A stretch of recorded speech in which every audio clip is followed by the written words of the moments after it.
Rashdan Yaacob. I'm the Team Principal for the R3 Motorsport for 2034.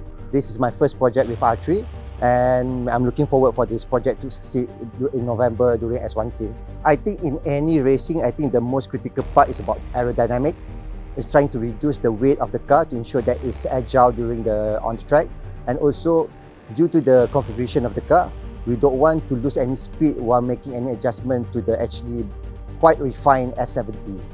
I think the critical question about S70 is because it's a new model compared to the previous model that we have, that we use Saga and Iris. S70 is totally new for S1K for this year.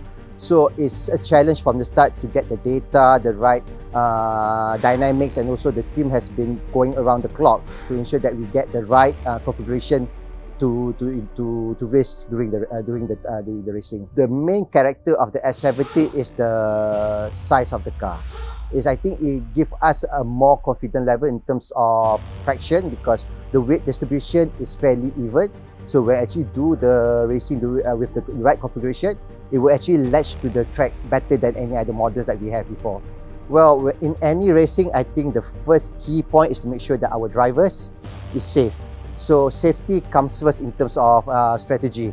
We have to ensure that when they drive our car, they are comfortable with all the things that we have set up and ensure that they can perform at their ultimate level. The most exciting is to build up from scratch. Like what we have with the S70 is how we actually, it's so much of troubleshooting. So we learn as we go along and find solution to all the problems that we have. And when the outcome is reachable, I think we are happy with the result. The only thing that I can say is exciting times. We are looking forward to bring the S70 and show that how capable the car move on the track during S1K. And we really hope it will perform well and give us the finishing that we wanted as a team.